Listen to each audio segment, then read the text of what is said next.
seja bem-vindo de regresso à Comissão Executiva. Hoje estamos a fazer o balanço do turismo em Portugal. João Atanásio, o que é preciso mais, na sua opinião? Eu acho que são precisos... Eu já disse uma das coisas que eu acho que é necessário. Eu acho que são necessárias mais duas coisas. A primeira coisa que eu acho que é necessário é que eu acho que da parte do Estado, volto a dizer, tem que haver um reforço da importância estratégica do turismo. Eu acho que já existiu essa importância. Nós começámos a ter essa importância a partir do Pente. Nós tivemos uma melhoria significativa da legislação a esse nível, com uma melhoria com uma desburocratização do setor e um maior papel para a iniciativa privada, o que eu acho que é fundamental. E, portanto, acho que isso correu bem. Acho que são precisas duas coisas. É preciso continuar o trabalho que está a ser feito com mais recursos. Eu acho que nós não podemos ser... Este setor é um setor vital a médio e longo prazo. E, portanto, o João Coutinho de Figueiredo dizia uma coisa que é fundamental, que é, nós, quando ganhamos esta notoriedade e esta reputação e esta confiança dos consumidores estrangeiros, isto mantém-se, isto perpetua-se. Não é uma coisa que se esvaia. E uma coisa que eu acho muito importante, e há inquéritos neste sentido, é que muitos dos turistas, mais do que nos outros destinos, até os destinos, os tais concorrentes diretos, mais do que esses, Portugal é um destino que, quando perguntado a um turista que já cá veio se quer voltar, é dos destinos que tem mais taxa de retorno. É verdade. Ou seja, os turistas cá vêm e ficam com vontade de voltar. Muitos vão a outros países e dizem, pronto, já vi, já não... Na intenção e na realidade. Pronto, e portanto isto é fundamental e eu acho que a primeira matéria é mais investimento. Maior investimento também público, porque eu sei que os recursos são escassos, mas não só este trabalho meritório que tem sido feito de diversificação e de aposta nas novas tendências, mas maiores recursos para isto. E acho que deve estar ligado com uma coisa que ultimamente, infelizmente, por razões que se prendem até com a situação socioeconómica de Portugal teve, que é um reforço muito grande da aposta na cultura. Ou seja, nós não somos um destino que possa ser um destino desligado da cultura, porque nós temos tudo o resto, mas precisamos de apostar ainda mais no fator cultural para complementar ou para ser um ponto-chave da aposta turística. Por outro lado, penso que há aqui dois aspectos que são fundamentais para o futuro, complementarmente, que é, eu acho que do ponto de vista da legislação, Portugal tem que caminhar, porque outros países já o têm, para ter, porque é um fator estruturante, para ter não só esta legislação que já tem, mas promover um trabalho que outros países já fizeram, que é termos um código de turismo. Acho fundamental termos uma codificação. O turismo é de tal forma importante que já não se compagina com o facto de nós termos uma legislação completamente esparsa e dispersa, que muitas vezes é de difícil consulta. Eu acho que beneficiava muito os atores do setor termos um código de turismo. Outra nota, relativamente à formação, eu acho que nós temos que apostar cada vez mais na formação, nunca descurando, e eu isso concordo inteiramente que é um fator fundamental, nunca descurando o tal caráter genuíno da hospitalidade portuguesa. Eu vou-lhe dar um exemplo. Há bocado você falou que a Universidade Europeia tem um posicionamento, enfim, privilegiado na área do turismo. Nós basicamente temos 3 ou 4 cursos de turismo, um curso de turismo histórico, um curso de gestão hoteleira e agora um curso de hospitality só em inglês, que tem tido uma grande atratividade. E ao fazermos parte de um grupo internacional que hoje em dia tem os expoentes máximos a nível do turismo, como Lyon, Les Roches e, portanto, as grandes escolas suíças e aqui até de Marbella, aqui ao lado, eu acho que cada vez há mais alunos e candidatos a quererem ir para o turismo. Isto é uma coisa que se nota e que eventualmente o Instituto de Turismo de Portugal também tem esta ideia, que é, hoje em dia há uma atratividade pelo setor turístico junto da população mais jovem, como um setor em que querem trabalhar, em que querem desenvolver a sua atividade. Confirmo. Até do ponto de vista do empreendedorismo, que eu acho notável. E é isto que nós temos que instigar nos portugueses, é não só o trabalho como trabalhadores por conta de outrem, mas incentivarmos nas pessoas o espírito empreendedor, porque é disto que faz o nosso país a diferença. Durante estes anos de crise muito se falou que era necessário impulsionar o turismo em Portugal e agora temos críticas de que há turistas a mais em Portugal. Fazem sentido estas críticas, João Coutinho de Figueiredo? Vamos lá ver, eu não sei se sou a melhor pessoa para dizer se as críticas fazem sentido. O que eu digo é que nunca se devem ignorar os problemas que existem, por muito pequenos ou isolados ou pouco representativos que sejam. Agora, o que também dizemos é que a forma de pôr o problema condiciona a solução. Se toma um problema, como digo, pode até ser isolado como um motivo, um pretexto para regular, proibir, limitar atividades que são importantes para a economia nacional, pois estamos a dar um proverbial tiro no pé.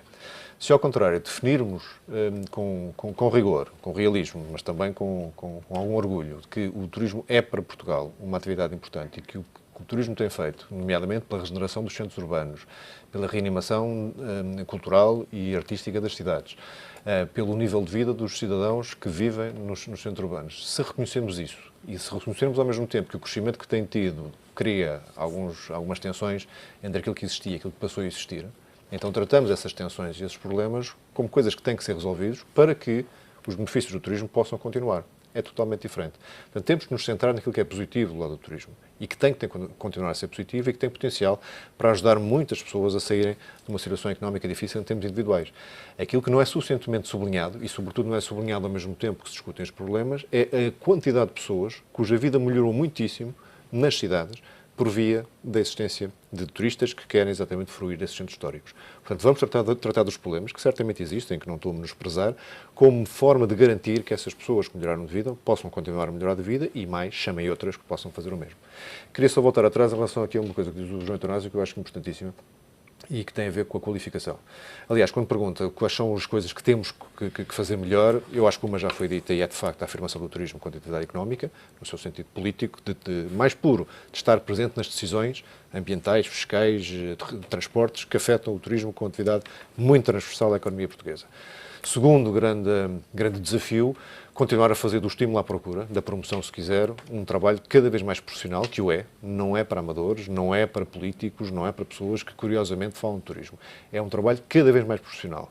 Convido-vos a passarem uma tarde junto dos serviços e dos departamentos de promoção do turismo de Portugal, para vocês verem a complexidade e sofisticação com que hoje se gera a promoção online. É coisas verdadeiramente state of the art, que aliás nos levam a ser convidados muitas vezes a explicar lá fora, pela mão dos nossos fornecedores como a Google ou a Facebook, etc., o que é que andamos a fazer para ver se outros países acompanham nessa tendência.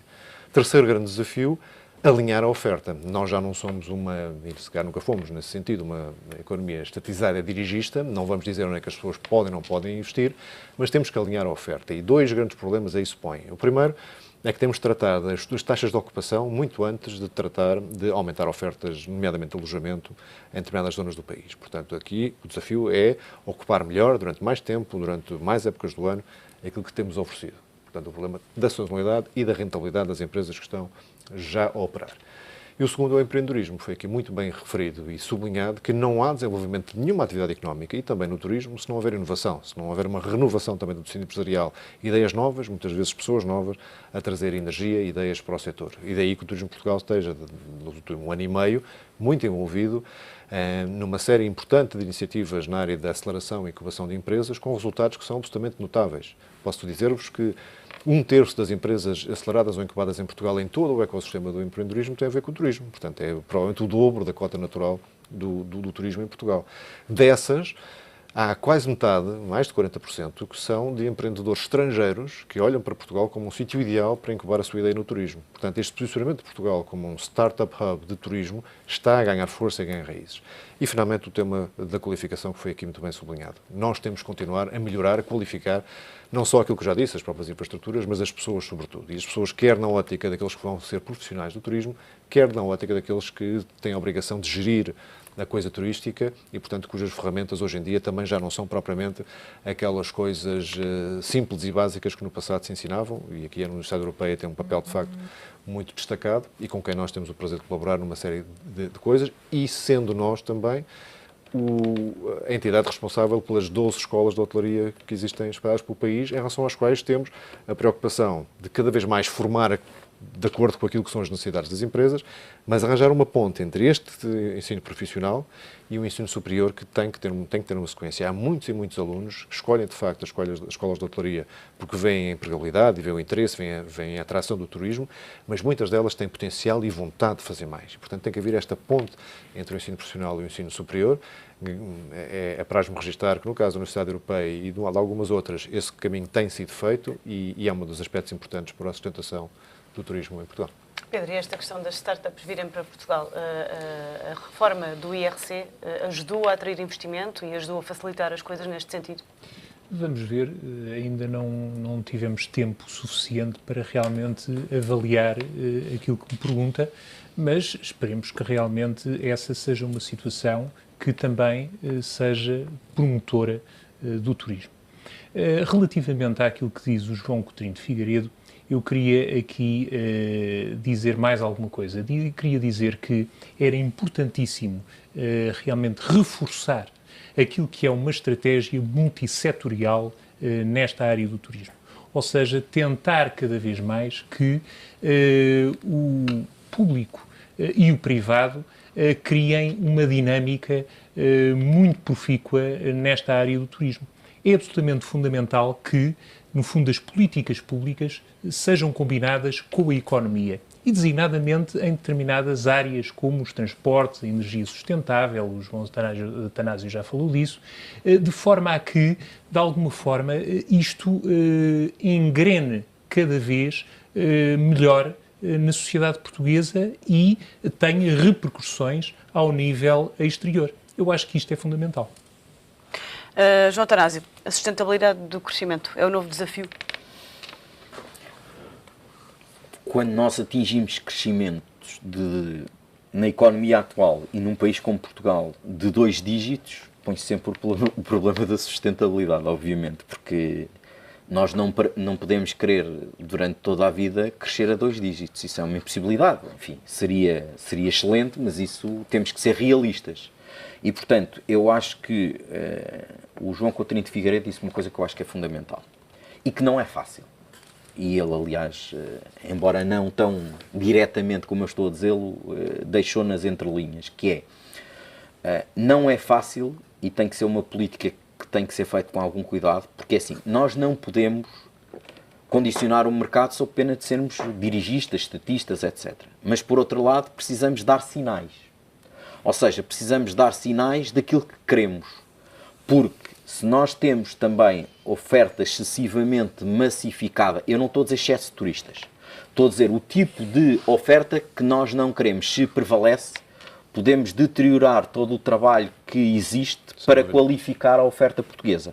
Dito de outra maneira, nós neste momento temos visto, eu devo dizer, eu conheço relativamente bem o setor turístico, não só enquanto pessoa que trabalha na área, enfim, principalmente na área jurídica, mas com ligação ao turismo, mas também como utilizador, como turista em si. E, portanto, conheço os principais concorrentes e devo dizer que Portugal tem, no meu entender, uma vantagem competitiva extraordinária. Tem infraestruturas excelentes, há hotéis de qualidade elevadíssima em Portugal, a muito bom preço, mas nós devemos evitar que o nosso turismo caia, porque, por exemplo, nós agora, como eu dizia, eu acho que é positivo, fizemos o regime jurídico do alojamento local, onde designadamente viemos disciplinar uma figura nova, enfim, que já existe há alguns anos, mas que não tinha uma regulamentação jurídica própria, que é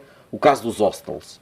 Eu não estou de maneira nenhuma a dizer, eu acho que os hostels são um fenómeno positivo no que diz respeito ao empreendedorismo. Demonstram o caráter empreendedor dos portugueses e alguns estrangeiros que vieram aproveitar este nicho de mercado. O que eu acho é que Portugal não pode ser de maneira nenhuma o país dos hostels. Eu acho que os hostels têm o seu papel, mas nós temos que tentar dar sinais, e o Estado aí pode fazê-lo designadamente na promoção turística e nos incentivos que fazem à promoção turística, de dizer que Portugal tem várias realidades, tem vários targets, mas não acentuar demasiadamente um target em detrimento dos outros, sob pena de nós ficarmos colados a uma imagem que pode não ser aquela que nós queremos. Posso complementar isto que diz o João, que dou-lhe 100% de acordo, é um dos cuidados que há que ter e, de facto, não há instrumentos, eu diria ainda bem, diretos de o fazer, mas há instrumentos que dão sinais, nomeadamente os 2 instrumentos financeiros em que o Turismo de Portugal tem influência direta, por um lado as suas linhas de financiamento, por outro os critérios de que é, digamos, responsável pela sua aplicação nos fundos comunitários. E em ambos os casos, em coerência com o que estamos aqui a dizer, nós não privilegiamos, aliás, é fator de praticamente exclusão, a criação de novas unidades de alojamento, com exceção daquelas que se tratem de recuperação de edifícios históricos, onde também não passa a ficar dentro, mas é admissível, ou contenham um elemento de inovação manifestamente estruturante para a região ou a tipologia de alojamento que se pretende instalar. Portanto, em ambos os casos estamos a dizer não queremos continuar pela via da quantidade. O nosso desafio é continuar a crescer em cota de mercado mais que os nossos concorrentes, mas a cota de mercado em valor, como eu dizia. Portanto, deixámos o campeonato do volume e do número de hóspedes para ir muito mais para os gastos médios diários, para a estadia média, para as coisas que efetivamente poderão a prazo fazer uma melhor utilização das nossas infraestruturas. Portanto, estes sinais nós damos e damos todos os dias, e devo dizer que os nossos empresários têm acolhido bem esses sinais, sendo obviamente de liberdade, e faz parte da liberdade económica, as pessoas que tenham acesso a fundos que não dependam de decisão estatal, que o possam fazer e arriscar o seu dinheiro como entenderem. Tenho mais uma provocação. A antiga Secretária de Estado do Turismo dizia que o setor, na altura em que ocupava o cargo, resistia à custa de preços baixos. Esta questão ainda se coloca, hoje em dia? Nunca se pode generalizar essa pergunta. Eu percebo onde quer chegar. Digo apenas o seguinte: só há uma maneira, dando barato a premissa de que havia um excesso de qualidade oferecida para o preço que estava a cobrar. Talvez seja melhor dito assim. Dando isso de barato, só há uma forma de ir corrigindo esse binómio. É manter a pressão sobre a procura. Se nós tivermos procura suficientemente robusta e verdadeiramente interessada em vir em Portugal, e se por outro lado tivermos os empresários do setor apetrechados, quer do ponto de vista de formação, quer do ponto de vista de instrumentos de gestão, para perceber que essa procura está sedenta, então eles serão os primeiros a conseguir aproveitar essa pressão da procura para ir fazendo uma subida de preços, desejavelmente com algum retorno e reinvestimento, para ir aumentando a qualidade também. Portanto, este binómio entrará num círculo virtuoso. E devo dizer que isto não são palavras ocas ou meros desejos, porque o que os dados nos indicam nos últimos 2 anos é que o REFPAR, uma medida muito utilizada no setor do alojamento, que designa a receita média por quarto disponível, já cresceu 20% desde que a procura se tornou realmente robusta. Portanto, provavelmente isto estará longe ainda de resolver os problemas financeiros de muitas empresas que passaram por muitas dificuldades nos anos passados, mas estamos no caminho certo e esta tendência, repito aqui também já disse, o que já disse em relação a outras, continua a aumentar em 2015. Um último dado que é importantíssimo, porque quando às vezes me perguntam qual é a variável para qual eu mais olho, ou só pudesse olhar para uma, há uma que eu olho todos os meses com muita atenção. Chama-se saldo da balança turística. A diferença entre aquilo que os portugueses gastam no estrangeiro e que os estrangeiros gastam em Portugal. Porque nesta medida eu consigo medir realmente o número de estrangeiros que chegam, quanto tempo ficam, quanto gastam por dia, mas também medir a substituição de férias no estrangeiro feitas por portugueses que passam a fazer férias em Portugal. E este saldo tem crescido muitíssimo nos últimos anos. Em 2014 ultrapassou os 7 mil milhões de euros, contributo direto para a balança de pagamentos, e nestes primeiros 4 meses de 2015, em que já temos estatísticas oficiais, o crescimento está perto dos 20% no saldo da balança turística. E, portanto, isto é que dá uma noção da saúde presente do turismo e a responsabilidade de não dormir à sombra destes resultados e continuar a tentar fazer melhor. Quanto é que um turista gasta em média por dia em Portugal? Eu adorava saber responder a esse tema com grande rigor, mas a verdade é que não temos essa informação. Temos para alguns segmentos e para alguns países, mas não temos essa informação e também por isso é responsabilidade já assumida pelo Turismo de Portugal, de ainda durante o segundo semestre de 2015, pôr no terreno um sistema de gestão de conhecimento, um modelo de Business Intelligence ao serviço do setor, com informação orientada para a tomada de decisão, nomeadamente essa, dos gastos médio diário, da proveniência exata dos nossos turistas. Reativamos a conta satélite com o INE para poder dar ao setor um conjunto de informação que um setor com esta importância e dimensão tem que ter, porque não pode ser gerida sem isso. O turismo pode ser a chave do crescimento do PIB em 2015? Já foi no passado, em boa parte. Certamente já foi o setor determinante para que o sinal da balança de pagamentos e de transações correntes tivesse sido o que foi, positivo, portanto, sem o turismo não o teria sido, é bom reforçá-lo. Agora, também é bom ter os pés assentes na terra. Este ano ultrapassaremos os 11 mil milhões de euros de receitas turísticas, é o contributo para o PIB deste setor. Temos boa margem para crescer, aquilo que há bocado falávamos, portanto, com atenção aos problemas que se possa trazer, vamos crescer certamente nos próximos anos. Mas, no contexto do PIB nacional, nós precisamos de mais 2 ou 3 setores, pelo menos do tamanho do turismo e com a capacidade exportadora do turismo, para podermos sustentar um crescimento económico durante os anos vindouros. Um só setor, o turismo não vai ser a solução de todos os nossos problemas, mas pretende ser o contributo de várias soluções para os nossos problemas. O otimismo neste setor vai continuar a dominar este ano, Pedro? Eu acho que vai continuar a dominar. Eu tinha dados para 2013 que indicavam que o turismo e as receitas do turismo representavam cerca de 8% do PIB. Penso que não estarei errado ao referi-lo. E isto é, de facto, um valor muitíssimo significativo e que nos deixa cheios de orgulho. enquanto portugueses. Portanto, eu penso que estão reunidas todas as condições para nós continuarmos num caminho e numa senda muitíssimo interessante a este nível. Basta continuar a haver vontade, basta continuar a haver realmente uma sinergia entre aquilo que são as políticas públicas e a iniciativa privada, e basta que realmente o país continue a manter aquilo que são características intemporais, a simpatia, a boa gastronomia, a facilidade com que os portugueses têm em receber realmente os estrangeiros, e isso eu penso que não irá desaparecer, portanto, existem todas as condições para continuarmos otimistas. João, como alavancar as potencialidades turísticas de Portugal?